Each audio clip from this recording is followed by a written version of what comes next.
নবীজি বলছেন সাল্লাল্লাহু আলাইহি ওয়াসাল্লাম একটা মৃত গাধাকে দেখে বলছেন, সাহাবীরা তোমরা কি কেউ এই গাধাটাকে 1 দিরহামের বিনিময়ে কিনবে?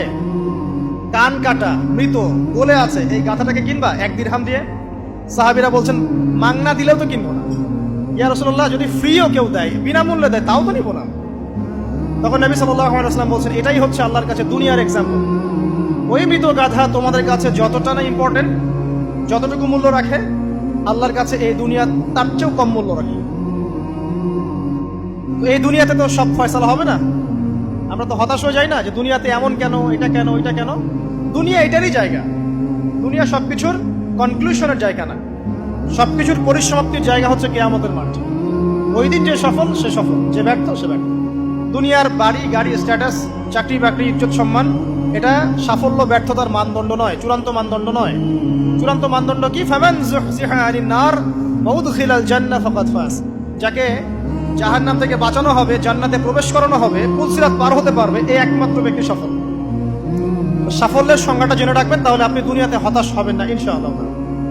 এবার কি হলো, যখন আদম আলাইহিস সালাম সমস্ত নাম শিক্ষা দেওয়া সমস্ত নাম বলে দিলেন, এখানে নাম মানে কিন্তু খালি নাম নয়, জ্ঞান বলে দিলেন, তখন আল্লাহ রাব্বুল আলামিন ফেরেশতাদেরকে বললেন, তোমরা সবাই এখন আদমকে সিজদা করো। ওয়া ইয কুলনা লিল মালাইকাতি ইসজুদু লি আদম। আল্লাহ পাক এবার বলছেন, আমি সমস্ত মালায়েকাকে বললাম তোমরা আদমকে সিজদা করো। ফাসাজাদু, সবাই সিজদা করলো, ইল্লা ইবলিস, ইবলিস সিজদা করলো না।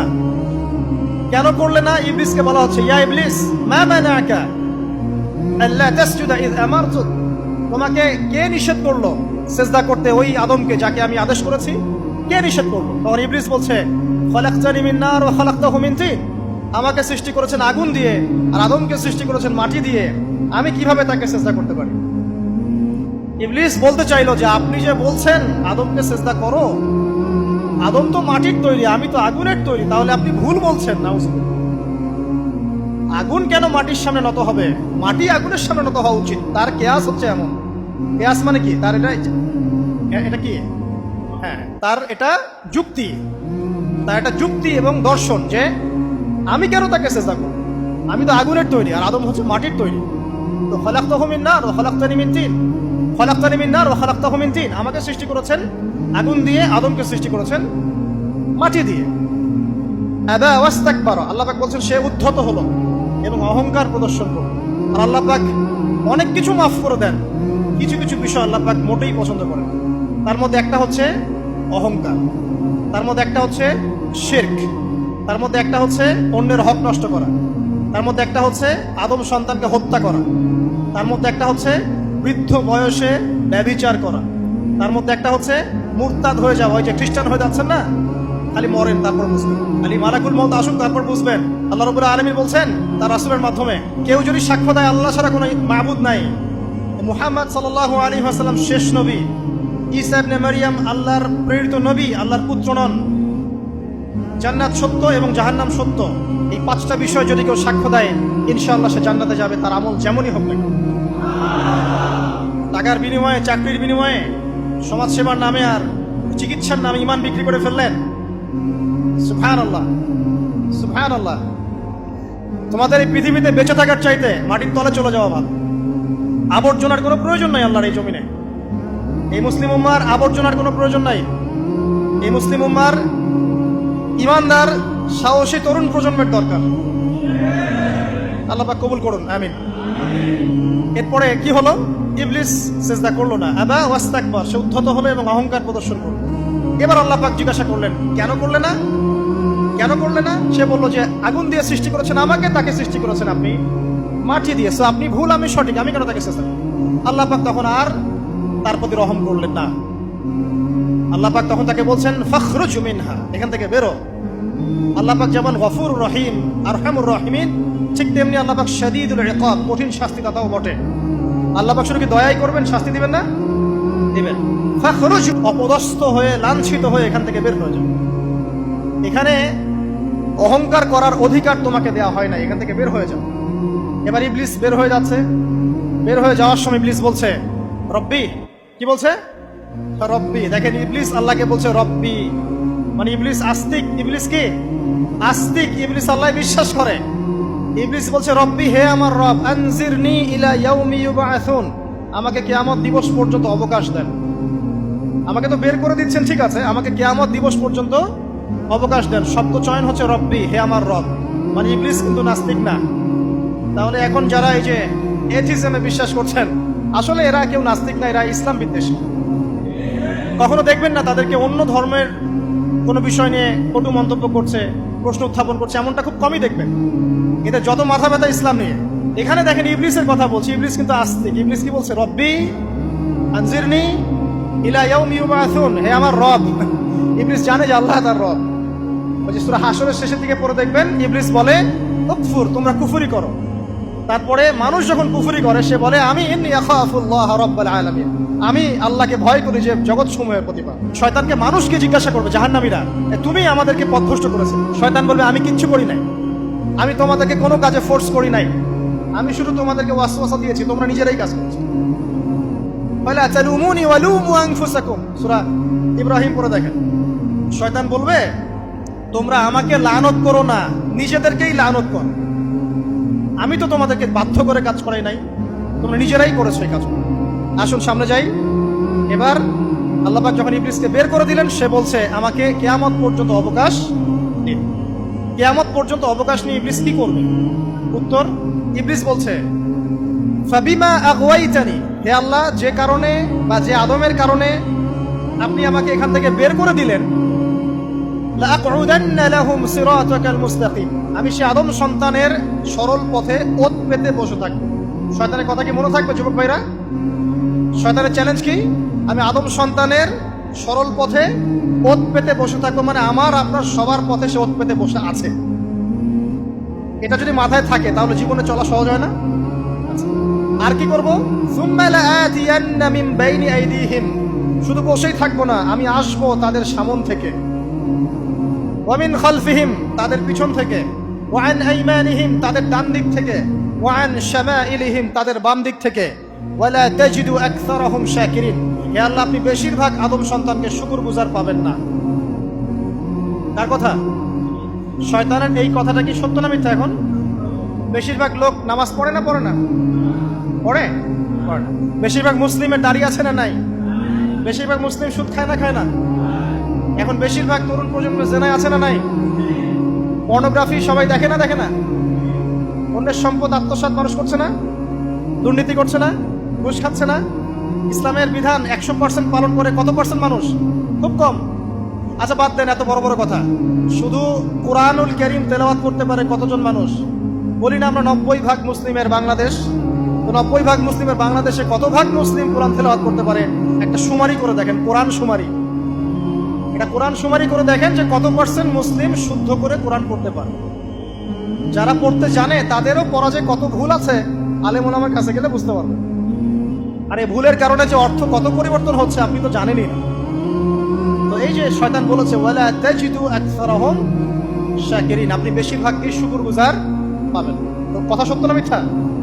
দেখেন, ও কিন্তু তার মিশনের মধ্যে ঠিকই আছে।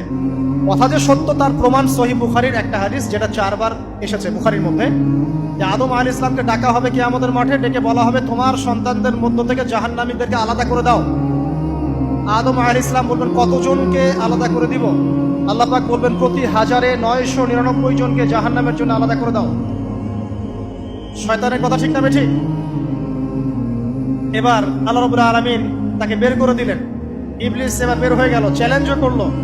এবার আল্লাহ পাক আদম আলাইহিস সালামকে ডেকে বলছে ইয়া আদম, এবার আদম আলাইহিস সালামের এই যে পাঁজর মানে বুকের পাঁজর, এখান থেকে তার সঙ্গিনীকে সৃষ্টি করা হলো। কারণ আদম আলাইহিস সালাম একাকী ছিলেন, একা একাকী থাকা যায়? একা একা থাকতে কষ্ট হয় না? একজন জীবন সঙ্গী লাগে না?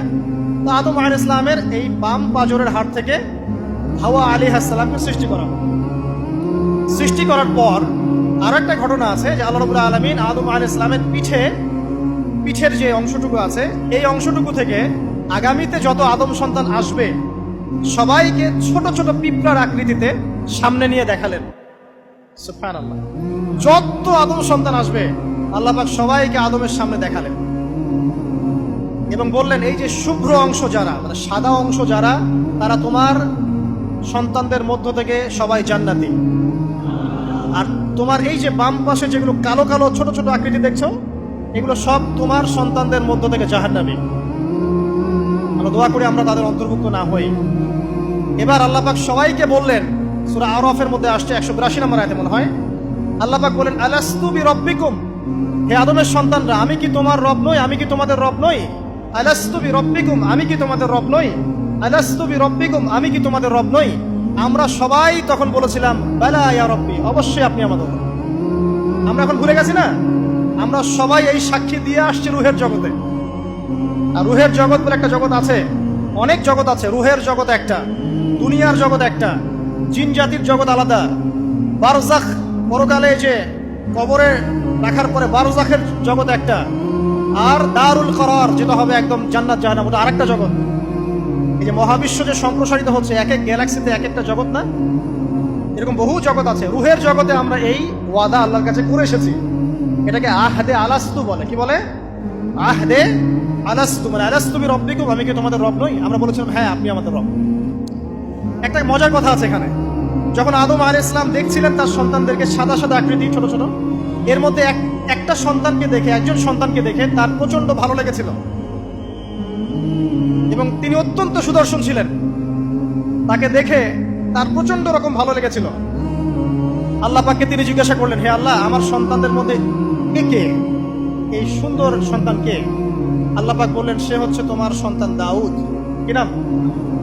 দাউদ আলাইহিস সালাম। আর আপনাকে বলে রাখি, আদম আলাইহিস সালামের ব্যাপারে যেমন আল্লাহ পাক বলেছেন আদম আমার খলিফা, ঠিক দাউদ আলাইহিস সালাম সম্পর্কেও আল্লাহ পাক বলেছেন দাউদ আমার খলিফা। বুঝতে পারলেন? কোথায় আছে? সূরা সাদ পড়ে দেখেন। ঠিক আদম আলাইহিস সালাম সম্পর্কে আল্লাহ পাক বলেছেন না যে আমি পৃথিবীতে খলিফা পাঠাচ্ছি, ঠিক দাউদ আলাইহিস সালাম সম্পর্কেও আল্লাহ পাক বলেছেন দাউদ আমার খলিফা। ইয়া দাউদ ইন্না জাআলনাকা খলিফাতান ফিল আরদ ফাহকুম বাইনান নাসি বিল হক ওয়া লা তাত্তাবি'ল হাওয়া। আয়াতটা পড়ে দেখবেন, ওইদিকে আমি পরে আসছি। তো ওই সন্তানকে দেখে তার এত ভালো লাগলো, আল্লাহর কাছে তিনি জিজ্ঞাসা করছেন, হে আল্লাহ, আমার এই সন্তানের হায়াত কত? আল্লাহ পাক বলছেন, তোমার এই সন্তানের হায়াত হচ্ছে 60 বছর। কত বছর? 60 বছর। আর আমাদের উম্মতে মুহাম্মাদের কিন্তু গড় আয়ু এরকম 60-65, এর বেশি না গড় আয়ু। তখন আদম আলাইহিস সালাম বলেন, আল্লাহ, আমার হায়াত থেকে তাকে 40 বছর দিয়ে দাও। আমার হায়াত থেকে তাকে 40 বছর দিয়ে দাও। আল্লাহ পাক তাকে 40 বছর দিয়ে দিলেন। তাই আদম আলাইহিস সালামের 1000 বছর হায়াত হয়ে গেল 960 বছর, আর দাউদ আলাইহিস সালামের 40 বছর হায়াত হয়ে গেল 100 বছর। এখন আসেন এই জায়গায় যে আদম আলাইহিস সালাম এবং দাউদ আলাইহিস সালাম দুইজনকে আল্লাহ পাক কি বলেছেন? খলিফা। খলিফা কে? খলিফা কাকে বলে? এটা একটু শুনে নি ছোট্ট করে। সূরা সাদ পড়বেন 24 কি 26 নম্বর আয়াত। আল্লাহ পাক বলছেন, ইয়া দাউদ, হে দাউদ, খলিফার কাজ কি এটা শোনেন। হে দাউদ, ইন্না জাআলনাকা খলিফাতান ফিল আরদ, নিশ্চয়ই আমি আল্লাহ তোমাকে পৃথিবীতে খলিফা করেছি। কি করেছি? খলিফা করেছি। তোমার কাজ কি? ফাহকুম বাইনান নাসি বিল হক, মানুষের মাঝে আল্লাহর বিধান দ্বারা হকের মানদণ্ডে বিচার ফয়সালা করবে। আর আল্লাহর খলিফার দায়িত্ব কি? আল্লাহর বিধান দ্বারা বিচার ফয়সালা করা। ওয়ালা তাত্তাবি'ল হাওয়া, তুমি নিজের প্রবৃত্তির অনুসরণ করবে না। ফায়ুদিল্লাকা আন সাবিলিল্লাহ, তাহলে তোমাকে এটা সরল পথ থেকে বিচ্যুত করে দেবে। ইন্নাল্লাযীনা ইউদিল্লুনা আন সাবিলিল্লাহ, নিশ্চয় যারা আল্লাহর পথ থেকে বিচ্যুত হয়ে যায়, লাহুম আযাবুন শাদীদ, তাদের জন্য কঠিন শাস্তি আছে। বিমা নাসু ইয়াউমাল হিসাব, এই কারণে যে তারা হিসাবের দিনটা ভুলে গেছে। এই আয়াত থেকে খলিফার ফাংশন বুঝতে পারলেন? খলিফার ফাংশন কি? আপনি যা ইচ্ছা তাই ফয়সালা করবেন, নিজের মন গড়া যা ইচ্ছা রচনা করবেন। ফাহকুম বাইনান নাসি বিল হক, মানুষের মধ্যে হকের মানদণ্ডে বিচার ফয়সালা করুন। হকটা কি জিনিস? আমার দর্শন হক, আমার ফিলোসফি হক, আমার যুক্তি, আমার বিজ্ঞান, এগুলোই হকের মানদণ্ড। হকের মানদণ্ড কি? কোথায় উত্তর আছে? কোরআনেই উত্তর আছে। কোন সূরা? সূরা কাহফ। কত নম্বর আয়াত? আয়াত নাম্বার 29। আল্লাহ পাক বলছেন, ওয়াকুলিল হাক্কু মির রাব্বিকুম, হক সেটাই যা তোমার রবের পক্ষ থেকে নাযিল। কথা কি ক্লিয়ার? হক কি জিনিস? যা তোমার রবের পক্ষ থেকে নাজিল হয়। ফামান শাআ ফালইউমিন, যার ইচ্ছা হয় সে স্বীকার করুক। ওয়ামান শাআ ফালইয়াকফুর, যার ইচ্ছা হয় সে অস্বীকার করুক। ইন্না আ'তাদনা লিযালিমিনা নারান, অস্বীকারী জালেমদের জন্য আমি আগুন প্রস্তুত করে রেখেছি। তো এখানে আপনি হকের সংজ্ঞা পেলেন এবং হকের মানদণ্ডে বিচার ফয়সালা করলে পরে খলিফা হয়।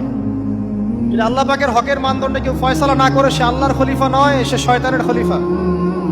কথা কি ক্লিয়ার? আচ্ছা, এখন যদি আপনি বাধ্য হন কোনো ক্ষেত্রে, সেটা আলাদা বিষয়। বাধ্য হয়েছেন সেটা আলাদা বিষয়, কিন্তু আকীদা স্পষ্ট থাকতে হবে যে আল্লাহ রাব্বুল আলামিনের বিধান চূড়ান্ত, এর উপর কোনো বিধান নাই। এখন আপনি আদম এবং দাউদ আলাইহিস সালামের মধ্যে একটা সম্পর্ক বুঝতে পারলেন।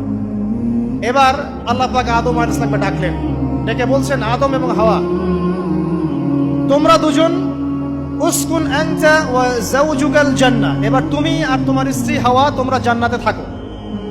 ফাকুলা মিনহা রাগাদান হাইথু শি'তুমা, জান্নাতের যেখান থেকে ইচ্ছা তোমরা ফল খাও বা যা ইচ্ছা তাই করো, সবকিছু উন্মুক্ত তোমাদের জন্য জান্নাতে। একটা বিষয়, ওয়ালা তাকরাবা হাদিহিশ শাজারা, এই যে গাছটা দেখছো, এই গাছের কাছেও যাবে না।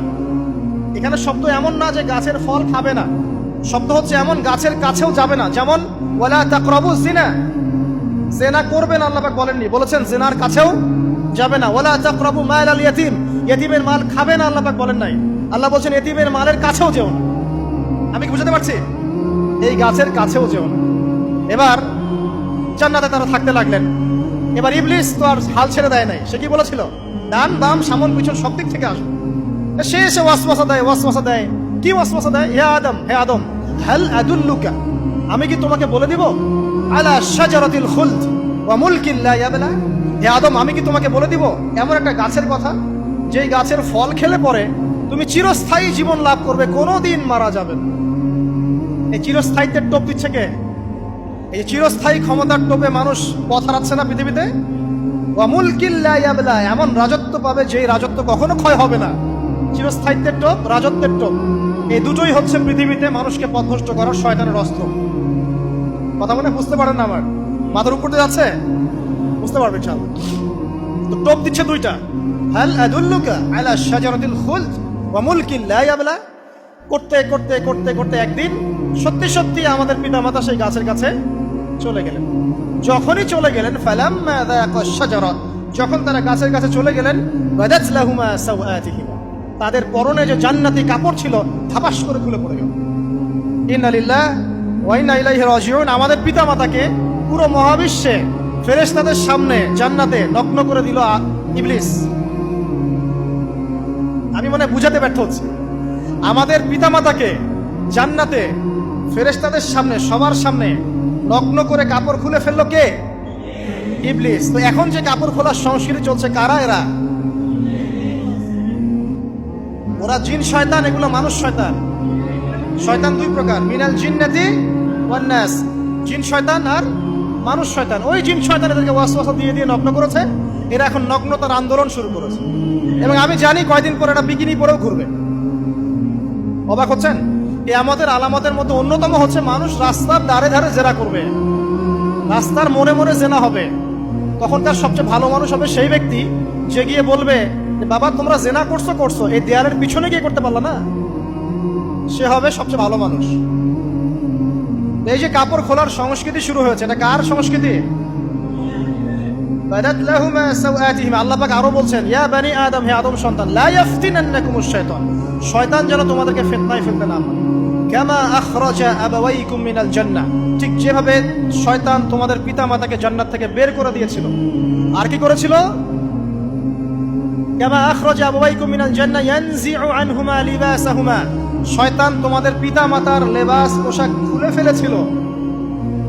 ঠিক এভাবেই যেন পৃথিবীতে শয়তান তোমাদেরকে ফিতনায় ফেলতে না পারে, আল্লাহ পাক সতর্ক করছেন। এখন কি বুঝতে পারছেন? এই নগ্নতার যে 6 লাভ, নগ্নতা, অশ্লীলতা, পর্নোগ্রাফি, বেহাপনা, ফ্রি মিক্সিং, নারীদেরকে নগ্ন করে রাস্তায় বের করে নিয়ে আসা, এগুলো কার এজেন্ডা? শয়তানের এজেন্ডা। এর উপর কোনো কথা নাই, কারণ কোরআনের উপর কোনো সত্য নাই। এগুলোর উপরে কোনো কথা হবে না, বিকজ কোরআনের উপর কোনো সত্য নাই। আছে? নাই। কোরআনে আল্লাহ পাক বলেছেন যে শয়তান ফিতনায় ফেলেছিল, ইয়ানজিউ আনহুমা লিবাসাহুমা, শয়তান তোমাদের পিতামাতার লেবাস খুলে ফেলে দিয়েছিল। ওয়াতাফিকা ইয়াখতিফানি আলাইহিমা মিন ওয়ারাকিল জান্নাহ, তখন আমাদের পিতামাতা জান্নাতের গাছের যে এই যে পাতাগুলো আছে, এগুলো ছিঁড়ে ছিঁড়ে লজ্জাস্থান থাকতে লাগলেন। ইন্না লিল্লাহ। আমাদের পিতামাতার কি দুর্দশা হয়েছিল, আমাদের পিতামাতার কি দুর্দশা, কি লজ্জা হয়েছিল তখন। চিন্তা করে দেখেন, শয়তান কাপড় খুলে ফেলে দিয়েছে। আর আমাদের পিতামাতা, আমাদের মা, আমাদের বাবা জান্নাতের এই যে পাতাগুলো ছিঁড়ে ছিঁড়ে গায়ের লজ্জাস্থান থাকা শুরু করেছেন। কি পরিমাণ লজ্জা চিন্তা করেন। আপনাকে যদি এখানে কেউ নগ্ন করে ফেলে এবং আপনি যদি না চান বিষয়টা, সবাই জোর করে আপনার কাপড় খুলে ফেলে, আপনার কেমন লাগবে? কেমন লাগবে? এই ঘটনা ঘটেছে মহাবিশ্বে, শয়তান ঘটিয়েছে। এরপর আল্লাহ পাক ডাকলেন, ডেকে বলছেন, ইয়া আদম, হে আদম, আলাম আনহাকুমা আন তিলকুমা শাজারা, হে আদম, আমি কি তোমাদেরকে দুজনকে নিষেধ করি নাই যে গাছের কাছে যাবে না? আমি কি তোমাদের দুজনকে নিষেধ করি নাই যে তোমরা গাছের কাছে যাবে না? তখন আদম আলাইহিস সালাম বুঝতে পারলেন যে তারা একটা বড় ভুল করে ফেলেছে। তারপর আল্লাহ রাব্বুল আলামিন দয়া পরবশ হয়ে আদম এবং হাওয়া আলাইহিস সালামকে কালিমা শিক্ষা দিলেন, তওবার কালিমা, যেই কালিমা দিয়ে তারা তওবা করতে পারেন। সেই কালিমা হচ্ছে রব্বানা যালামনা আনফুসানা ওয়া ইল্লাম তাগফির লানা ওয়া তারহামনা লানাকুনান্না মিনাল খাসিরিন। এই দোয়া শিখে নিয়ে আদম এবং হাওয়া আলাইহিস সালাম তওবা করলেন। আল্লাহ পাক তাদের তওবা কবুল করে মাফ করে দিলেন। কিন্তু জান্নাতে আর থাকা হলো না। আল্লাহ পাক বলেন, কুল নাহবিতু মিনহা জামিআ, এবার তোমরা সবাই মিলে এখন পৃথিবীতে নেমে যাও। আল্লাহ মাফ করে দিলেন, কিন্তু তোমরা এখন পৃথিবীতে নেমে যাও, জান্নাতে আর থাকা হবে না। খেয়াল করে দেখেন, ইবলিসও আল্লাহর আদেশ মানে নাই। আল্লাহ বলেছেন সিজদা করো, ইবলিস কিন্তু করে নাই। আবার আমাদের পিতা আদম আলাইহিস সালামকে আল্লাহ পাক বলেছেন গাছের কাছে যেও না, তারা চলে গেছেন। দুটোই কি অবাধ্যতা নয়? তাহলে ইবলিসকে চিরস্থায়ী জাহান্নামী করা হলো, আদম সন্তানকে কেন করা হলো না? উত্তর, আদম সন্তান আদম আলাইহিস সালাম তওবা করে ফিরে এসেছে, ইবলিস আসে নাই। তাই আমাদের দ্বারা পদে পদে ভুল হবেই, তওবা করে ফিরে আসলেই গুনাহ মাফ ইনশাআল্লাহ। আর যদি ইবলিসের মতো গুনার উপর গুনাহ করতেই থাকেন আর বলেন যে আমি ঠিক কাজ করছি, তাহলে ইনশাআল্লাহ ওই যে জাহান্নাম অপেক্ষা করছে। ইবলিস থেকে আল্লাহ পাক বললেন যে তুমি এবং তোমার অনুসারী যারাই থাকবে সবাইকে দিয়ে লাআমলাআন্না জাহান্নামা মিনকুম আজমাইন, তোমাদের সবাইকে দিয়ে আমি জাহান্নাম পরিপূর্ণ করব। নাউযুবিল্লাহ। এবার সবাই পৃথিবীতে নেমে আসলো। পৃথিবীতে এসেই কি আল্লাহ পাক ছেড়ে দিলেন? না। আল্লাহ রাব্বুল আলামিন বলছেন, কুল নাহবিতু মিনহা জামিআ, তোমরা পৃথিবীতে নেমে যাও। ফাইম্মা ইয়াতিয়ান্নাকুম মিন্নি হুদান, দুনিয়াতে যাচ্ছ যাও, তবে মনে রেখো যে আমার পক্ষ থেকে তোমাদের কাছে হেদায়েতের বাণী আসবে। আমার পক্ষ থেকে তোমাদের কাছে হেদায়েতের বাণী আসবে। ফামান তাবিআ হুদায়া ফালা খাউফুন আলাইহিম ওয়ালা হুম ইয়াহজানুন, যারা আমার হেদায়েতের বাণীগুলো মেনে চলবে তাদের কোনো ভয় নাই, কোনো দুশ্চিন্তাও নাই। ওয়াল্লাযীনা কাফারু ওয়া কাযযাবু বিআয়াতিনা, কিন্তু যারা আমার আয়াতকে কুফরি করবে, মিথ্যা প্রতিপন্ন করবে, ফাউলাইকা আসহাবুন নার, তারা হবে জাহান্নামের অধিবাসী। হুম ফিহা খালিদুন, তারা সেখানে চিরস্থায়ী হবে। এই সহজ সরল জীবন দর্শন দিয়ে আল্লাহ পাক পৃথিবীতে পাঠিয়ে দিলেন। এবার শুরু হলো পৃথিবীতে পথ চলা। পৃথিবীতে পথ চলার ক্ষেত্রে অনেক কিছু সৃষ্টি করতে হলো, আবিষ্কার, কৃষিকাজ, এটা ওটা সবকিছু। আদম আলাইহিস সালামকে আল্লাহ পাক সেই জ্ঞান ওহীর মাধ্যমে শিক্ষা দিলেন। কৃষিকাজ আল্লাহ পাক শিক্ষা দিয়েছেন, চাকা সৃষ্টি করা আল্লাহ পাক শিক্ষা দিয়েছেন, বাহন সৃষ্টি করা আল্লাহ পাক শিক্ষা দিয়েছেন। যত রকম জ্ঞান আছে সমস্ত জ্ঞান এসেছে নবীদের পক্ষ থেকে। সবকিছু জ্ঞানের মূল ভিত্তি এসেছে নবীদের কাছ থেকে, আল্লাহর ওহীর কাছ থেকে। যত সভ্যতা দেখছেন বড় বড়, সমস্ত সভ্যতা শুরু হয়েছে নবী দ্বারা, এবং সভ্যতা শেষও হবে একজন নবী দ্বারা। তার নাম কি? ঈসা ইবনে মারইয়াম। আদম আলাইহিস সালাম আল্লাহর দেয়া শিক্ষায় শিক্ষিত হয়ে দুনিয়াতে চলতে লাগলেন এবং তওবা ইস্তেগফার করতে লাগলেন, কাঁদতে লাগলেন। দীর্ঘকাল তারা ক্রন্দন করেছেন। কি কারণে? ওই যে একটা ভুল তারা করে ফেলেছে। দুনিয়াতে এসে ক্রন্দন করতে করতে করতে করতে আল্লাহ রাব্বুল আলামিন এক পর্যায়ে তওবা কবুল করে ফেললেন। এবার সামনে যান। তাদের সন্তান হলো হাবিল এবং কাবিল। নাম শুনেছেন? শুনেন নাই? হাবিলের কুরবানি কবুল হয়, কাবিলের কুরবানি কবুল হচ্ছে না। বিকজ কাবিল এর কুরবানির মধ্যে ইখলাস নাই। ভাইয়ের কুরবানি কেন কবুল হচ্ছে, আমারটা কেন হচ্ছে না? হিংসার বশবর্তী হয়ে কাবিল হাবিলকে হত্যা করে ফেললো। নবী পরিবারের সদস্য হয়েও কাবিল এরকম অন্যায় করে ফেলল। আর কি হলো? রাসূল সাল্লাল্লাহু আলাইহি সাল্লাম বলেছেন, পৃথিবীতে যত মানুষ অন্যায়ভাবে নিহত হবে, পৃথিবীতে যত মানুষ অন্যায়ভাবে খুন হবে, সমস্ত খুনের পাপের একটা অংশ কাবিলের আমলনামায় যুক্ত হবে। কারণ সেই প্রথম খুন চালু করেছে। এই যে আজকে গুনাহে জারিয়া চালু করছেন না, সুদী এনজিও, সুদী সমিতি, সিনেমা হল, এইটা ওইটা, মদের বার, যত গুনাহে জারিয়া চালু করছেন, মৃত্যু হবে, কবরে যাবেন ঠিকই, কিন্তু গুনাহ কমবে না ইনশাআল্লাহ। মনে করেন একজন নগ্ন ছবিতে অভিনয় করেছে, ঠিক আছে, এখন নাই পৃথিবীতে, বা কেউ অশ্লীল গান বাজনা করে দুনিয়া থেকে বিদায় নিয়েছে, দুনিয়াতে তার গান এখনো বাজছে, সে কবরে শুয়ে শুয়েই সেই গুনাহগুলো পাচ্ছে। ঠিক আপনি যদি এখন ভালো কোনো কাজ করেন, দিনই কোনো ভালো কাজ করেন, মসজিদ হোক, মাদ্রাসা হোক, এতিমখানা হোক, বিধবাদের কোনো প্রকল্প হোক, বৃদ্ধাশ্রম হোক, মানবতার কোনো কল্যাণমূলক কাজ হোক, মৃত্যুর পরেও ইনশাল্লাহ আপনি নেকি পেতে থাকবেন। সদকায়ে জারিয়া আর গুনাহে জারিয়া ভালো করে বুঝবেন। একটা গুনাহ করে মাফ নেওয়া আলাদা বিষয়, আর গুনাহ চলতে থাকাটা আরেকটা বিষয়। আল্লাহ আমাদেরকে হেফাজত করুন, আমিন। নবী পরিবার এগিয়ে গেল এবং তাদের সময়ে তারা শুধু ক্রন্দন করেছেন, ইবাদত করেছেন, আল্লাহর কাছে ইস্তেগফার করেছেন এবং ওই যে জান্নাতে ফিরে যাওয়ার জন্য তারা আপ্রাণ চেষ্টা করেছেন। এক পর্যায়ে আদম আলাইহিস সালামের বয়স যখন 960 বছর হলো, আল্লাহ রাব্বুল আলামিন তাকে ওফাত দিলেন, তার ইন্তেকাল হয়ে গেল। ইন্না লিল্লাহি ওয়া ইন্না ইলাইহি রাজিউন। এরপরেও নবী পরিবার চলতে লাগলো, চলতে চলতে পরবর্তীতে আসলেন নূহ আলাইহিস সালাম, তারপরে ইব্রাহিম, আদ জাতি, তারপর সামুদ, তারপরে শুআয়ব, কওমে মাদিয়ান, মূসা, দাউদ, সুলাইমান, ইসহাক, ইয়াকুব। নবী পরিবার চলতেই লাগলো। এক পর্যায়ে ঈসা আলাইহিস সালামের পরে মুহাম্মদ সাল্লাল্লাহু আলাইহি ওয়াসাল্লামের মধ্য দিয়ে নবীদের সিলসিলা আল্লাহ পাক শেষ করে দিলেন। এভাবেই সভ্যতা এগিয়ে গেছে, এভাবেই আমাদের পিতামাতার হাত ধরে জ্ঞান পৃথিবীতে এসেছে এবং ওই যে শয়তানের মিথ্যা প্রলোভন, প্রতারণা, এর ফলশ্রুতিতে ওই যে আমাদের পিতামাতার গা থেকে কাপড় খুলে পড়লো, আল্লাহ পাক রাগান্বিত হয়ে সবাইকে দুনিয়াতে নামিয়ে দিলেন, ইবলিসকে চিরস্থায়ী জাহান্নামী ঘোষণা করলেন। কিন্তু আমাদের পিতামাতার ক্রন্দন, তওবা, ইস্তেগফার, আমলের বদৌলতে, আল্লাহর রহমতে আল্লাহ পাক পিতামাতাকে মাফ করে দিলেন। এভাবেই মানব জাতি এগিয়ে যাচ্ছে। আজকে আমরা এই পর্যায়ে পর্যন্ত এসেছি। আদম আলাইহিস সালামের এই সংক্ষিপ্ত জীবনী থেকে আমরা কি শিখলাম? আমরা শিখলাম যে আল্লাহ রাব্বুল আলামিন অনেক ভালোবেসে, অনেক মহব্বত করে, মমতা দিয়ে, মায়া দিয়ে নিজের হাতে আমাদের পিতাকে সৃষ্টি করেছেন। এক, দুই, আমাদের পিতাকে আল্লাহ রাব্বুল আলামিন তার পক্ষ থেকে জ্ঞান শিক্ষা দিয়েছেন। এই কারণে আদম সন্তানরা জন্ম থেকেই দেখবেন কিছু না কিছু জ্ঞানে জ্ঞানী হয়েই থাকে। জ্ঞান আপনার ডিএনএ এর মধ্যে থাকেই। আল্লাহ রাব্বুল আলামিন আদম আলাইহিস সালামের মধ্যে রূহ ফুঁকে দিয়েছেন। আল্লাহ রাব্বুল আলামিন আদম আলাইহিস সালামকে জান্নাতে রেখেছেন।